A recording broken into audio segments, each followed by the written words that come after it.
And so she's going to come up and share with you guys the secret to raising your standards. If you're trying to create a turnaround in your division, or you're trying to take things to the next level and break through that next ceiling for your team, regardless of who you are, you've got something you can learn from Nicole's message. Let's bring her up and give her a warm welcome.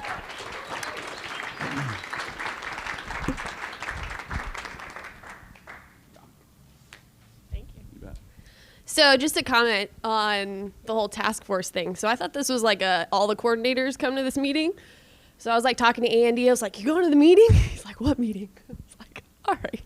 So I was like, well, maybe Andy's not going. And so I still like showed up. I'm expecting like a room full of coordinators. And I walk in and it's like Josh Muller, Curtis, Jason. I'm like, what the hell did they invite me here for? Like there's like 15 people and me, and I'm brand new. Like, I don't know what the heck I'm doing. So I'm glad I look confident. It's not how I felt at all.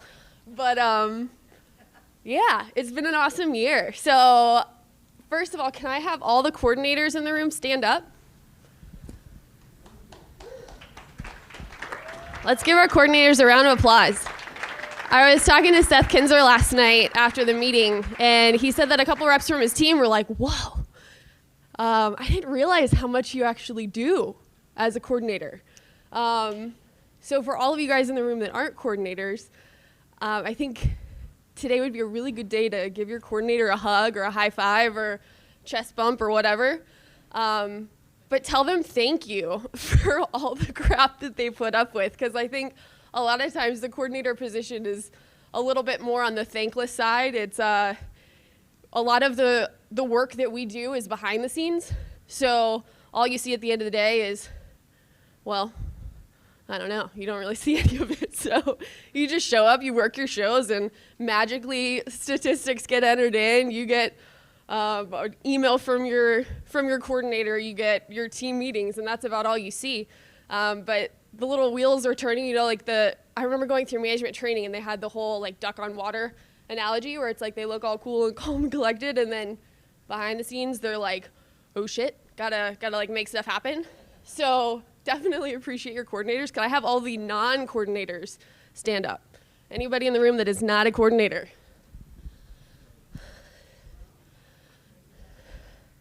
So something I want to recognize here is this is a coordinator talk. So kudos to all of you guys for actually giving a crap about the program and what we're all trying to build and what your coordinator's trying to build in your division. I think it says a lot about you for choosing to stay in the room. I mean, I'm sure you guys noticed like half the room is gone at this point because this meeting doesn't apply to them. But I'm excited for all of you guys that did make the decision to be here, and I'm hoping that I can provide some good value for you guys too if you want to grab a seat. So I broke my talk down into 4 main ways that I feel like we can raise the standard in our division. And so something I do kind of want to preface this, I'm pretty sure most of the coordinators in this room, their teams have sold way more than my team has. Actually, no, we did pretty well. We were like number 10 nationally, but whatever. Most coordinators have been around longer than I have. Way higher personal career sales. You know, you guys are badasses. I mean, you have to be pretty awesome to get into this room in the first place. So I'm not here to come in and like say, you guys suck. What I do is the best way to do all of this. One thing that I really appreciated from going to the task force meeting last February was it seems like all of us, one thing that all the coordinators that I've met seem to have in common is we all have the best interest of our people and of our team at heart. At the end of the day, that's our goal, is to help you guys make more money, help make this a better opportunity for you and everybody in this room. That's why we're having this meeting. So just knowing that, take what you like, leave what you don't, and hopefully we all kick butt this year. So the first thing I wanted to talk about is building vision.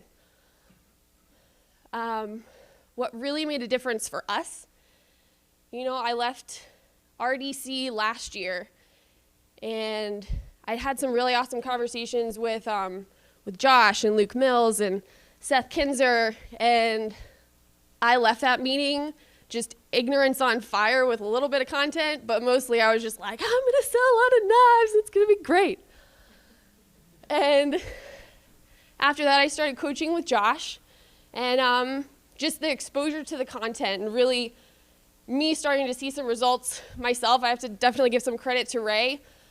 We kind of fed off of each other. I got really excited, and then he got really excited, and then we role played and did drill for skill and really worked on the approaches, and then we started to see results, and then we're like, dang, we got to get our people on this. So then we started having these extra meetings to get our people on the approaches. But the point of that is just to say that the vision starts with you. What are you doing to really share the goal of what you're building with your team?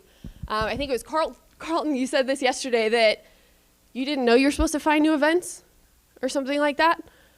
So just so you guys know, find new events. That's a good thing. It's my nugget. But that should be like a oh crap moment where, like, as coordinators, if our team doesn't know exactly what we're trying to build, exactly what we're trying to sell, how are they going to know how they fit into that plan? If they don't know we're trying to add 67 new events to our calendar this year. Yes, I could do that on my own, but it sure helps when you have a team full of people that are fired up and excited to help you. So I think it's exciting just to see the buy-in that we've been able to create with our team, where we have Dylan, Fitz, and Kadeem who just blow everybody else out of the water. Like at the beginning of each campaign, I get like a list. It's like, hey, book all of these events for me. Here's some events that I don't want to run that I thought the team might want to run. I mean, that's awesome. So I would encourage any of you guys that aren't coordinators, try and be that person. This is something I got from a talk that Josh gave at our year-end banquet. He said to identify what your number one needle mover is, and I think this is great for coordinators and non-coordinators. Identify what your biggest area of improvement is. What's the one thing that if you changed one thing in your business all year, what's the one thing that would create the biggest amount of results for you? And then connect with somebody that's doing a really, really good job. Like go cross-training with Curtis or Jason or Alicia. And learn, connect with those people, get better. Be humble. That is the biggest reality check, you know? Again, like I said, we're all pretty impressive to get invited to this meeting in the first place. You know, it's easy after you've been in the business for 1 year, 2 years, 10 years.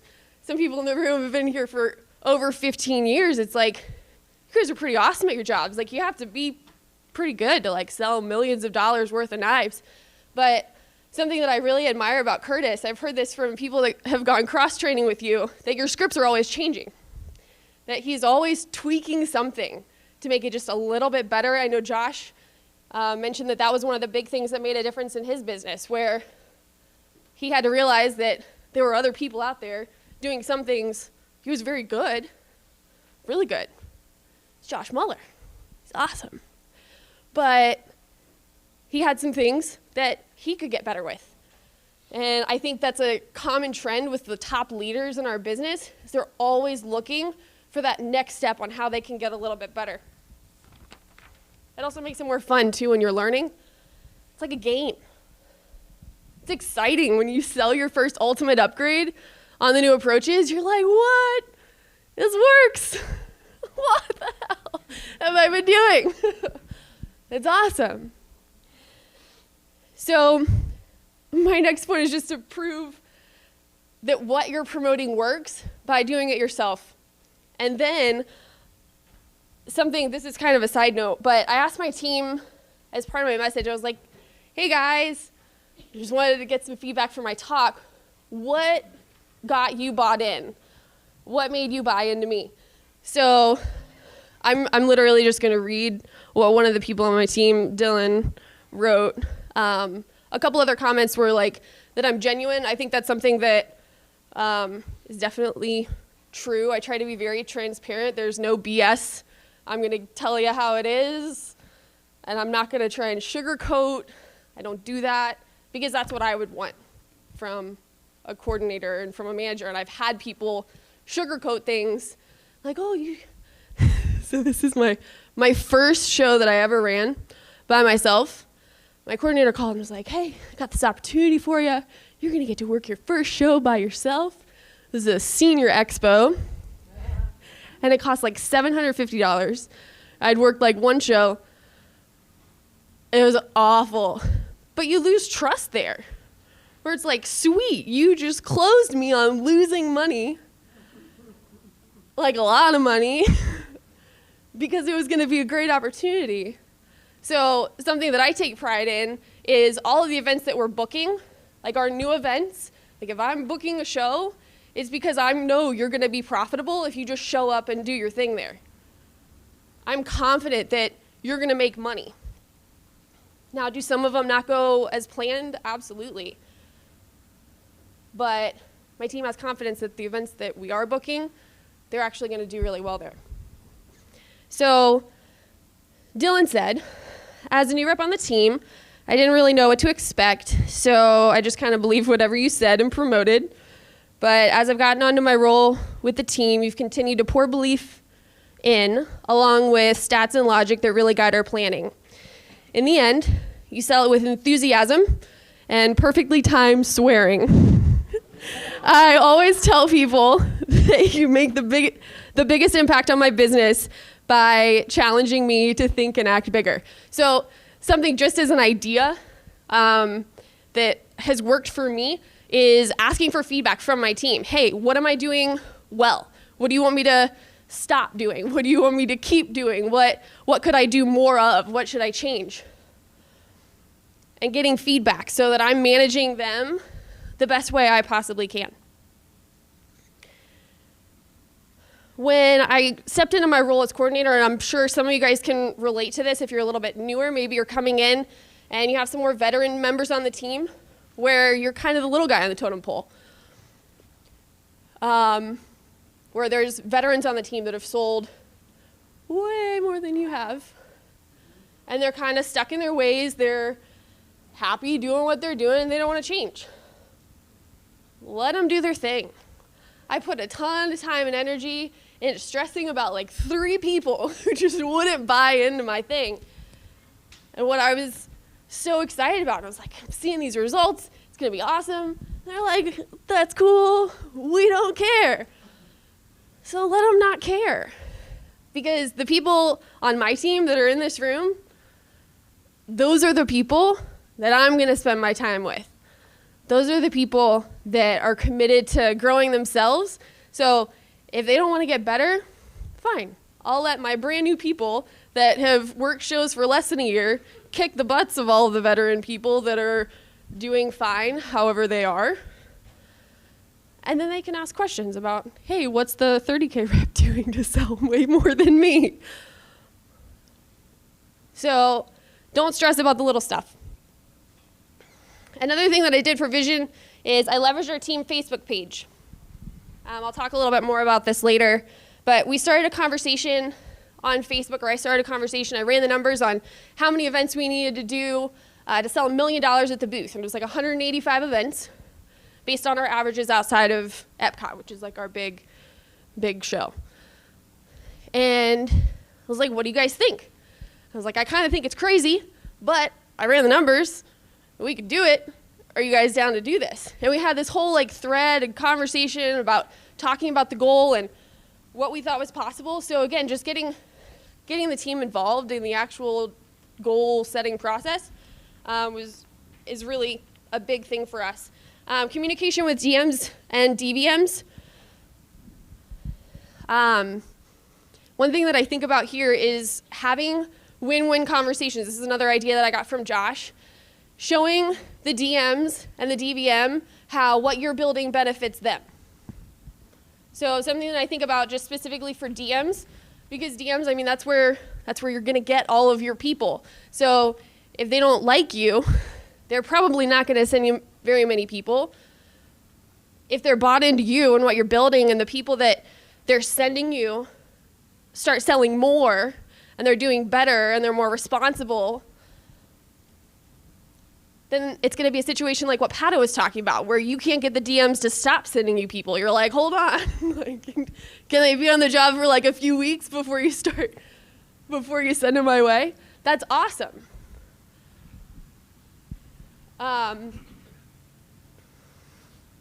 One thing that I noticed as a new coordinator was that, in my experience, and I don't know if this is how it is everywhere, but in my experience, most district managers are either misinformed or just completely uninformed about what an event actually is and how the program works.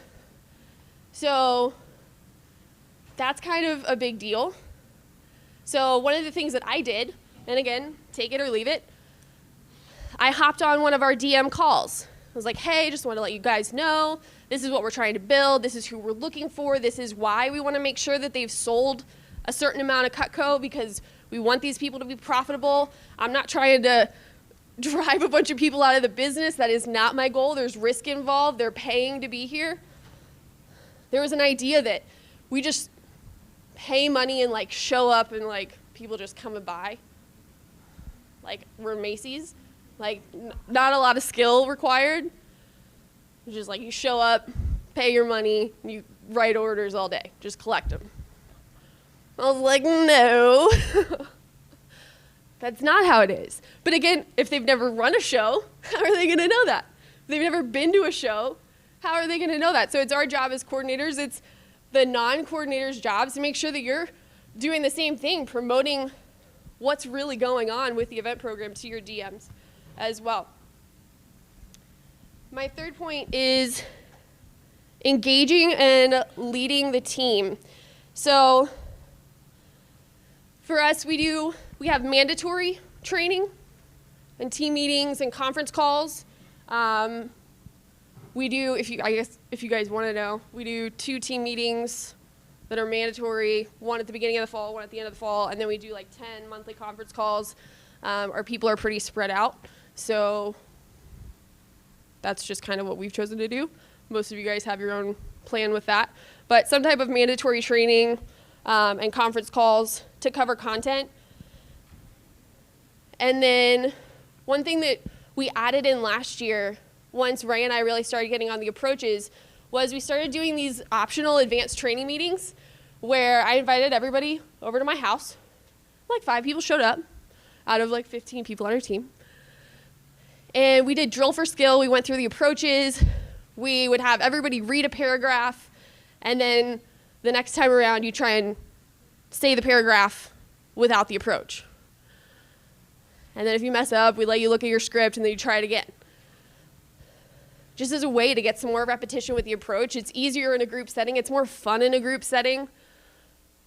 You're more likely to actually do it when it's in your schedule and you have to show up and be held accountable to this group of other people that you're bought into because they're working towards that same goal as you. But that was just another opportunity where the people who really cared showed up. And the people who had other priorities, they didn't have to be there. But that's okay. And the people that are in this room that came to those meetings, they noticed a little bit of a difference with their show schedule, because we don't do picking shifts. We give them their schedule.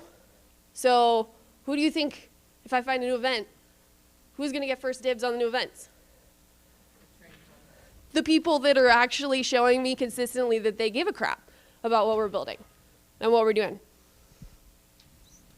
One thing, by show of hands, who in here loves conference calls? It's like your favorite thing to do. Like if you're like hanging out on a weekend, you're like, man, I wish I was on a conference call right now. Okay. Did you just raise your hand? Nice job, Brenna likes conference calls. Something that I really want to emphasize, and this is a little bit of a reality check for me, was really making sure that you're providing a lot of value when you have either a mandatory meeting or an optional advanced training thing or a conference call. Add value to people's lives, because everybody in this room has been on the conference call where everything they cover on the conference call could have been sent out in an email, without wasting 30, 45, 60 minutes of my time, right? So knowing that,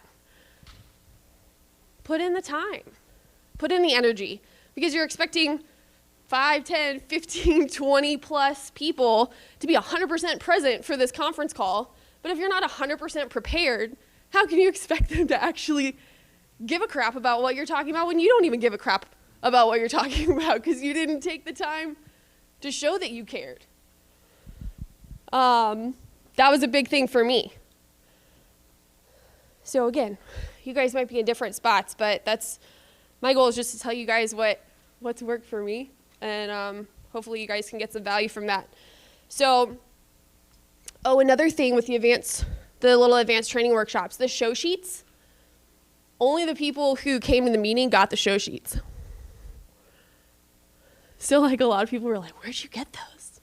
Like, gotta go to the advanced training meeting. So just, again, putting more tools in the toolbox of the people that are really bought in.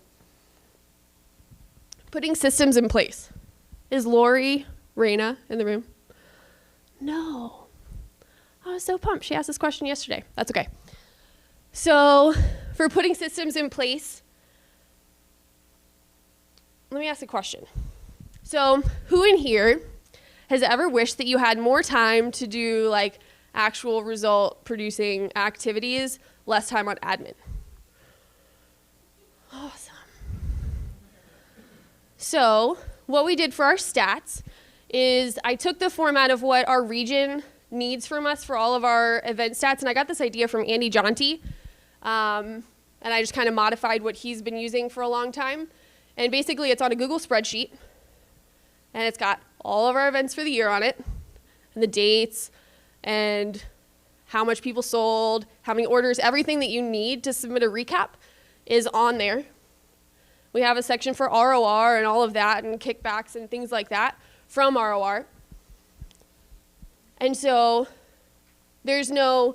it used to be, you send me an email, I take the email, enter it into a spreadsheet, then you take the spreadsheet, that gets sent to the region, and then I take it from the spreadsheet, enter it into Vector Connect. It's like, what? So now it all goes into one place. When it's time to send stats to the region, you click the share button, send them the link. It's already in the exact format that they need. Same thing for our service call stats. So at the click of the button, region has access to all the information that they need. And I have all the information that I need to just enter in a recap. So there's less running around. If anybody wants to see what that looks like, my email is nicole.ilovemyjob@gmail.com. So you can email me, and I can send you guys a link to that. But it just cuts down on the clutter. We all get a ton of emails already, so why put yourself in a position to get even more bombarded and stressed out by more emails in your inbox that are completely unnecessary and a total waste of your time? Another thing that we did was we created a team Facebook page. So a lot of people use GroupMe or WhatsApp. I know there's a bunch, but just having that one place where people could ask questions. I could say, hey, I found this new show, and there's a link to the show. Does anybody want to work this? This is the cost, the dates, whatever. Where people could volunteer and sign up. We did polls for like our team meeting dates. Hey, click all the dates that you're available, like that you could find a way to be at a meeting. Rather than having to do email back and forth, it's just all in one place, and I can look really easy and figure out what meeting date is going to work. But it's also kind of like the FSM Magic page where people can go in and ask questions rather than all the questions getting funneled to me. And again, I know a lot of coordinators in this room. It's like, you guys are busy, you know? And I mean, especially for me too, where I'm kind of, again, I'm at 600 grand in career sales, but we have some very, very impressive people on our team that have been around longer than I have. They've sold more than I have. So who's to say that my answer is really the best answer? So it gets a little bit of a variety of contributions and feedback and tips, and it's just an opportunity for people to learn. So for the 4 people who are in this room from my team, we'd really like to max out the page this year and really get some growth topics going. So I definitely encourage you guys to utilize the page a little bit more. But for everybody else, it's an idea. The group me that they have, I was at the Tulsa State Fair working with Roger and Marissa and Josh. And there's like funny memes coming through and like people are just randomly cracking up laughing in the middle of the booth. Somebody sold a Cutco kitchen for Josh and he's like super fired up and it's just crazy, but it creates energy because every time they look at their phone, they're laughing and smiling and happy. It's awesome. So I don't think there's necessarily one right answer, but just figuring out what is going to work best for you guys and for your team. Maybe you ask your team, hey, what do you guys prefer? Or do you want to do all of the above? So to go ahead and wrap up, I hope you guys got some value out of what I had to say. If anybody has any questions, I'm happy to answer them during the Q&A. If you want the Google spreadsheet, let me know. But I would just challenge you guys, again, just to kind of do like a quick recap. Just humble yourself and challenge yourself to get better. Challenge your team and lock arms with them. And then just go out there and kick butt.